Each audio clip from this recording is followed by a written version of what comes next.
Chapter 8. Good luck, San Francisco. Jack and Annie ran over the cobblestones. Dynamite blasts echoed behind them. They headed back down the hill. Flames shot across the roofs, traveling from one house to another. "We're heading right into the firestorm!" Jack shouted over the noise. "We have to keep going!" Annie shouted back, "before the treehouse catches fire!" At the bottom of the hill, thick smoke was rolling through the street. It made Jack's eyes burn. "Where's the treehouse?" he shouted. "Here," said Annie. Jack followed her voice. She was holding on to the rope ladder. "It's still here," Jack said with relief. "Of course. The treehouse wouldn't leave without us," said Annie. "Don't you?" "Go, go," said Jack. Annie started up the rope ladder. Jack followed. They climbed into the treehouse and looked out the window. All around, buildings were going up in flames. Black smoke seemed to be smothering the city. Jack could scarcely breathe. His throat burned, his eyes were stinging. Annie grabbed their Pennsylvania book. She opened it to the picture of Frog Creek and pointed. "I wish we could go there," she said. "Good luck, San Francisco." "Goodbye, San Francisco," said Jack. The wind started to blow. The treehouse started to spin. It spun faster and faster. Then everything was still. Absolutely still. Chapter 9. The Wonderful Room.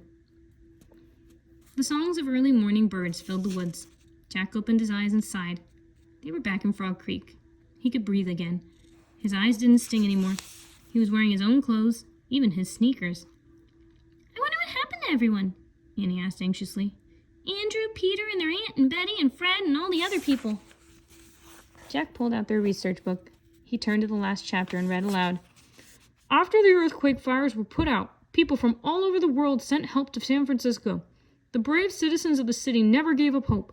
Many even wore badges that said, 'Let's rebuild at once.' In less than 10 years, San Francisco was once again one of the loveliest cities in the U.S. "Oh, good," breathed Annie. "Hey, do you have our sign?" Jack reached again into his pack. He pulled out the sign from Peter and Andrew. He placed it on the floor next to the list from the Civil War, the letter from the Revolutionary War, and the slate from the Pioneer Schoolhouse. "We have all 4 writings now," he said. "So what happens next?" said Annie. Suddenly there was a roar. A bright light flashed through the treehouse. Jack covered his face. When he peeked over the tops of his fingers, he saw Morgan Le Fay. "Morgan!" Jack and Annie cried joyfully. They both hugged her. Morgan hugged them back. "We found the 4 special writings for your library," said Jack. Annie picked up the list and the letter. Jack picked up the slate and the sign. "Here they are," he said. They started to give everything to Morgan, but she held up her hand. "Do not give them to me," she said. "Someone else needs them more." Suddenly a blinding light flashed through the treehouse again. There came a great roar, then silence. When Jack and Annie opened their eyes, they were no longer in the magic treehouse. They were standing in a huge, shadowy room. The room smelled wonderful, like leather, books, and wood-burning fire. Flames crackled in huge stone earth. Along the walls were rows and rows of a tall bookcase filled with books. "Welcome to my library," Morgan said softly. "Wow," whispered Jack. "Someone here is waiting to meet you," said Morgan. "I told him that 2 special messengers would come soon." "Where is he?" asked Annie. Morgan pointed to a man dressed in a dark blue in a corner of the library. He sat in a chair. His head was bowed. His hair was black, streaked with silver. "He looks tired," Annie whispered. "Yes, he and his knights have been defeated," Morgan said quietly. "He has given up all hope for his kingdom." "How can we help him?" asked Annie. Morgan looked down at the special writing that Jack and Annie held. "Would it help if we showed him these?" Jack asked. Morgan smiled. "Come on, let's show him," said Annie. They crossed the room and knelt before the tired-looking man. "Excuse me," Annie said. The man looked up. He had sad, gray eyes. "We're Morgan's messengers. We've come to help," said Jack. The man shook his head. "You don't understand," he said in a deep, tired voice. "You are children. How can you help?"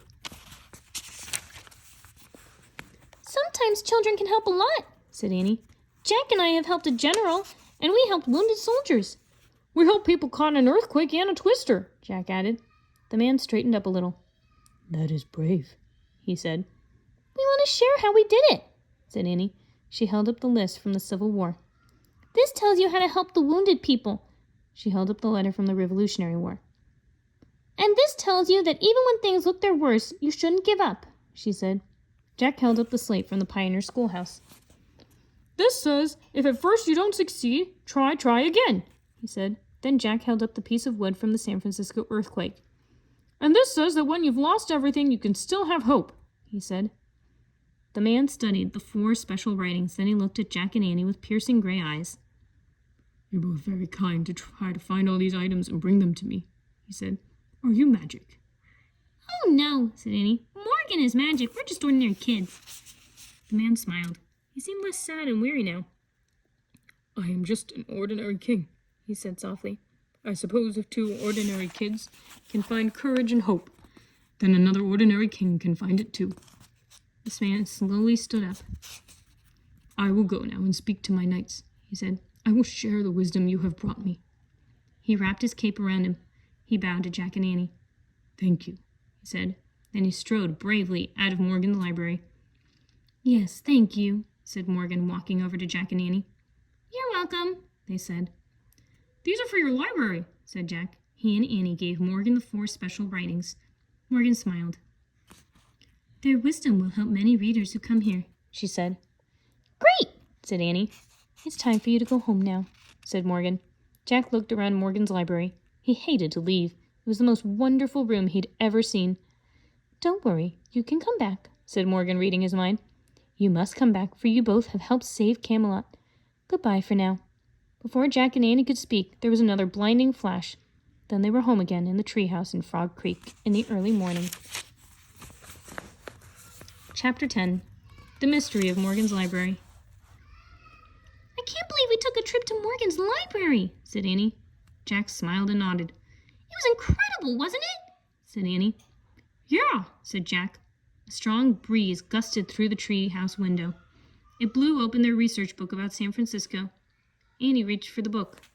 "Jack," she said, "look at this." She pointed to a photograph in the research book. It showed a boy and a girl covered with dirt. The boy held a sign. It was the poem about hope. Annie read the caption aloud. "After the earthquake, while fires raged through the city, 2 brave children tried to give hope to others." Annie laughed. "Those brave children are us," she said. "That's the picture Fred took of us before we left San Francisco." Jack laughed and shook his head with amazement. Annie closed the book. "I guess we are 2 brave kids who try to give hope. We just gave some to King Arthur, didn't we?" "King Arthur?" said Jack. "Yeah," said Annie. She started down the rope ladder. "That was the mystery of Morgan's library. We had to give 4 special writings to King Arthur so he could get his hope and courage back and save Camelot." "That wasn't King Arthur," said Jack. He threw on his pack and followed Annie. "Sure it was," said Annie, stepping onto the ground. "Didn't you hear him say, 'I'm just an ordinary king'? Get it? King." "But King Arthur is not an ordinary king," said Jack. "Well, he thinks so," said Annie. "I know it was him. I feel it." She smiled. Then she started through the Frog Creek woods. Jack started after her. King Arthur. As birdsong filled the early morning woods, Jack thought about their visit to Morgan's library. He remembered the sad king and how their writings seemed to give him strength. Maybe Annie was right. Maybe they really had helped King Arthur save Camelot.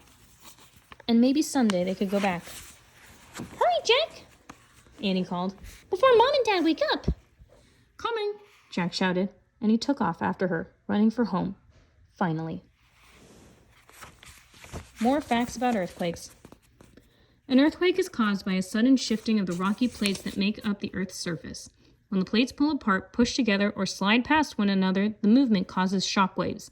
The place where the plates on the Earth meet is called a fault. One of these faults, the San Andreas Fault, runs almost all the way through California. Every year, millions of earthquakes occur around the world where plates come together, but most are too small to be felt. The study of earthquakes is called seismology. A person who studies earthquakes is called a seismologist. Seismographs are instruments that detect the motion of earthquake waves. Since the big earthquake in 1906, Californians have become better prepared for earthquakes. New buildings are built to strict building codes that make them more earthquake-proof. Fire and police departments and emergency services are better able to handle earthquake problems. Citizens are better educated about how to protect themselves from earthquake hazards. Many households have prepared earthquake survival kits and emergency supplies on hand. True facts are often worked into the story. Some of the true facts about the 1906 fire earthquakes in this book are: a banker named Charles Crocker saved his bank money by sending wagon loads of money. A private library called the Sutro Library contained up to 200,000 books. The books were destroyed after they were moved from the Montgomery Building to Mechanics Pavilion, which burned down. The words on the sign that Peter and Andrew lent to Jack and Annie were written on a sign tacked to a crumbling building on Market Street.